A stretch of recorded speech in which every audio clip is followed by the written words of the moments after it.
Welcome to my रिमझिम serial. Kumkum Bhagya के आज के एपिसोड में आपको देखने को मिलेगा एक जबरदस्त ड्रामा। जी हाँ, आपको बता दें शिवांश ने कर दी है रौनक की पिटाई। तो चलिए बताते हैं कैसे हुआ ये सब। लेकिन उससे पहले अगर आप चैनल पर नए हैं और नहीं किया है अभी तक सब्सक्राइब, तो पहले चैनल को सब्सक्राइब कर ले और बेल आइकन को दबाना ना भूलें। कुमकुम भाग्य का आज का एपिसोड किसी तूफान से कम नहीं है। जी हाँ, शिवांश रौनक के घर में ऐसे घुसता है जैसा हमला करने के लिए कोई गुस्सैल शेर घुस जाता है। बिना किसी सवाल के इंतजार किए वो रौनक को बुरी तरह पीटना शुरू कर देता है। घर में हर कोई ये सब देखकर हैरान हो जाता है।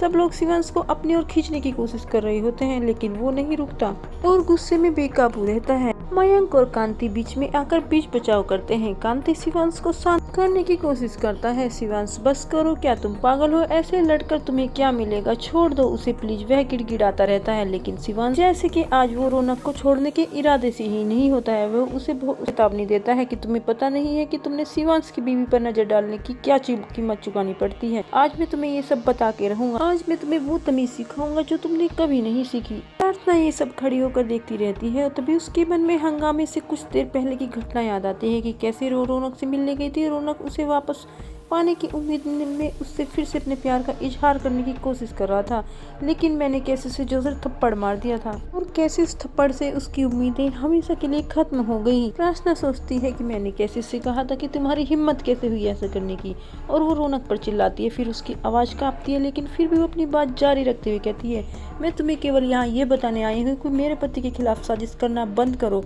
मैं उसी के लिए आई हूँ, क्योंकि जब भी उसे दर्द होता है तो मुझे भी दर्द होता है। तुम नहीं जानते कि हमारे बीच कैसा रिश्ता है। जब उसे चोट लगती है तो खून मेरे अंदर से बहता है, जब वो बीमार पड़ता है तो बेचैनी मुझे होती है, जब उसकी आंखों से आंसू बहते हैं तो मेरी आंखों में भी आंसू आ जाते हैं। शादी कोई त्योहार नहीं है रौनक, यह प्रकृति का सबसे पवित्र बंधन है जो दो आत्माओं को उनके जन्म से पहले ही एक साथ बांध देता है।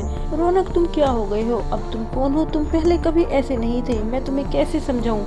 आज मैं तुमसे आखिरी बार बात कर रही हूँ। आज के बाद मैं तुमसे कभी बात नहीं करूंगी। रौनक हैरान रह जाता है। उसे एहसास होता है कि प्रार्थना हमेशा के लिए उसकी लाइफ से चली गई है। फिर अपने आप को सही ठहराने की कोशिश करता है। प्रार्थना से कहता है कि प्रार्थना, मैंने जो कुछ भी किया है वो पायल के बहकावे में आकर किया है। पायल की असलियत जानकर प्रार्थना दंग रह जाती है। फिर प्रार्थना अपने पास से बाहर आती है। फिर उसे समझ आता है कि शिवांश इतना गुस्से में क्यों है। इसे भी सच्चाई का पता जरूर ही होगा। फिर शिवांश रौनक को अपने साथ एक कमरे में बंद कर देता है। बाहर मौजूद खड़ा पूरा परिवार डर जाता है कि शिवांश कहीं अपने बेकाबू गुस्से में रौनक को बुरी तरह से नुकसान पहुंचा सकता है। यहीं पर एपिसोड खत्म हो जाता है। अब देखना ये बड़ा इंटरेस्टिंग होगा कि क्या प्रार्थना और शिवांश पायल और सोनालिका के नापाक गेम का सबके सामने पर्दाफाश कर पाएंगे, और क्या ये सच में पति पत्नी करीब आ जाएंगे या और भी बड़ा बवाल खड़ा होगा। ये सब जानने के लिए रिमझिम सीरियल्स पर बने रहें और देखते रहें कुमकुम भाग्य की वीडियो कि कैसे प्रार्थना और शिवांश का प्यार हर विश्वासघात को पार करके मजबूती से एक साथ खड़ा रहता है। तो चलिए मिलते हैं अगली वीडियो में, लेकिन उससे पहले वीडियो पसंद आई हो तो वीडियो को लाइक करें, शेयर करें और कमेंट में अपनी राय देना ना भूलें।